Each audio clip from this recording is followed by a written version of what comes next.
In this video, guys, I want to talk about, are old strategies no longer working? Stay tuned. Hey traders, warm welcome to you. Thank you so much for joining me and spending 5, 10, 11 minutes, whatever this video turns out to be, of your time on the channel is appreciated. Thank you for your likes, your subscription, your comments, your shares, all that kind of stuff. You know, I do appreciate any feedback that you guys send me. It is honestly much appreciated, so thank you very much. So question here is, are old strategies no longer working? So this is a valid question, right? Because very often you trade a strategy and then you think, oh, it's not effective anymore, or it's not really giving me that final 3R that I want, or 4R, or it's kind of reversing halfway, or it's a bit grubby. You kind of look at it and go, does it need adjusting? And that's generally, spoiler alert, really the answer. It's not that it's no longer working, they just need a little bit of adjustment to current conditions. And actually you start to see new strategies. But the good news is, guys, this is the good news, is that as the new strategies come on, you are ahead of the game. As you start to see little strategies that are happening with the market and little patterns that are repeating themselves time and time again, if you can be first to the punch with those, you can get the longest kind of go at them, if you like, before they get completely worked out, traded out, and other people spot them. And I'm not saying that's like a secret code, and when you spot it, you rinse it.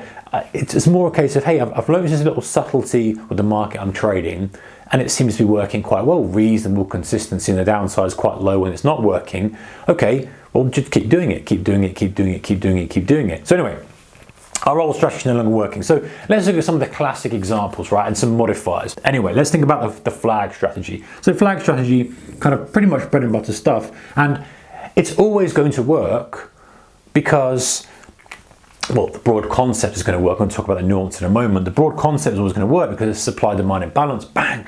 Massive demand coming in, holds. That's buyers just backing off a touch. It's sellers maybe a little bit holding it, but it's not enough to reverse fully. It's that high tight flag that we know love after potentially reprice or at the open or some kind of time of day catalyst, whatever that may be.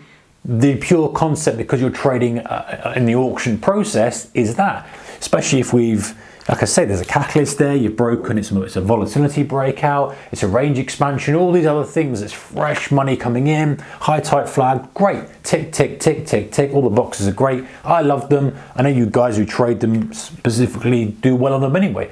But the difference with these now is, and I say now, who knows, this not like, oh, this is how it's going to be for the next 10 years, is that before, we could be very clear about the way we were trading these. Very clear that, okay, if it breaks the high, bang, I'm long, I'm going to kind of use this as a target, extrapolate that out. You could almost structure it very, very meaningful. However, now I'm noticing, and maybe you are too, is that very, very often, you've got this high tight flag, very often we are testing lower a couple of times. So even just buying on the dip lower is not quite enough. You've got to kind of wait for it to resolve. It's a sneaky little thing. And this is happening very often. I'm kind of just watching it as well, observing it, going, wait for it. Just wait for this to resolve and then go in, because this is the thing that's catching people who are taking the traditional flag. Play chess, not checkers. Play the game. What's 2 moves ahead, 5 moves ahead? Right, I can see that. Okay, that's where I want to get involved with the trade. That's how you should be thinking of everything. So it's coming down, it's kind of stopping people out, doing this, and then it's kind of ripping with a little bit of a kind of shudder upwards, catching people in, and very often it then does almost one more, and then it goes. So it's all this kind of, I know I've gone into a specific nuance there, only because one of them is recently in my mind, I'm thinking about how it kind of worked, but it's almost like you have to wait. This little zone here now is an extra zone that we never used to have before. Why do we have that? I don't know. Is it algos fighting it out? Is it this? Is it that? Don't know, don't really care. But I've observed it, and now I can adapt for it. So, I might say, okay, well, now I want to wait. I want to wait till it's kind of right under the low or push back, or I want to wait for that kind of momentum candle to then buy on red after the momentum candle. However I want to structure it, and I might use a tick index if I'm trading, a US like that, or NASDAQ or something like that. So, I will trade it in that manner. So this is just an example, but the point is that whatever strategy you're employing, are you trading pin bars? Are you trading kind of buying at support? Are you trading fake outs? And you're saying that's not working, it's not working, it's not working. It is, but there's a subtle change which is just influencing your trades. Because if you're constantly trading as before and having your stop under that low, under that first test, for example, and putting it here, then you're going to get pinged, you're going to get pinged, you're going to get pinged all the time and go, it's not effective, it's not effective, it's not effective. It is, but it just needs a little bit of change. Now, this could be a short-term thing. It's not something you just rip up everything, go, I'm never going to trade flags again, rah, rah, rah. But something you observe it and you run with it. You don't throw the old strategy away. You say, hey, this is my core foundation strategy. Supply-demand imbalance, some observation that suggests we're going to continue in the direction. In the case of momentum ignition, flag, perfect example. Right, that's never going to change. The filtering process for that is going to be very, very similar. But the nuance of when you take the trade and how you structure the trade changes. And it's back and forth, it's very fluid, it's very dynamic. And so with this type of thing, when you start to see these little nuances, you say, well, okay, I've seen this before, let me wait. One more 5-minute candle, wait a second, wait for it. Okay, now it's gone, now wait for the red, pull back, retrace, bing, I'm in, there's my stop, there's my structure. Okay, off we go to highs, scale it out, great. If I'd have taken it too early, I've been stopped out. And we know that, guys, in trading, the difference between a successful trade and a losing trade is a matter of minutes or seconds sometimes.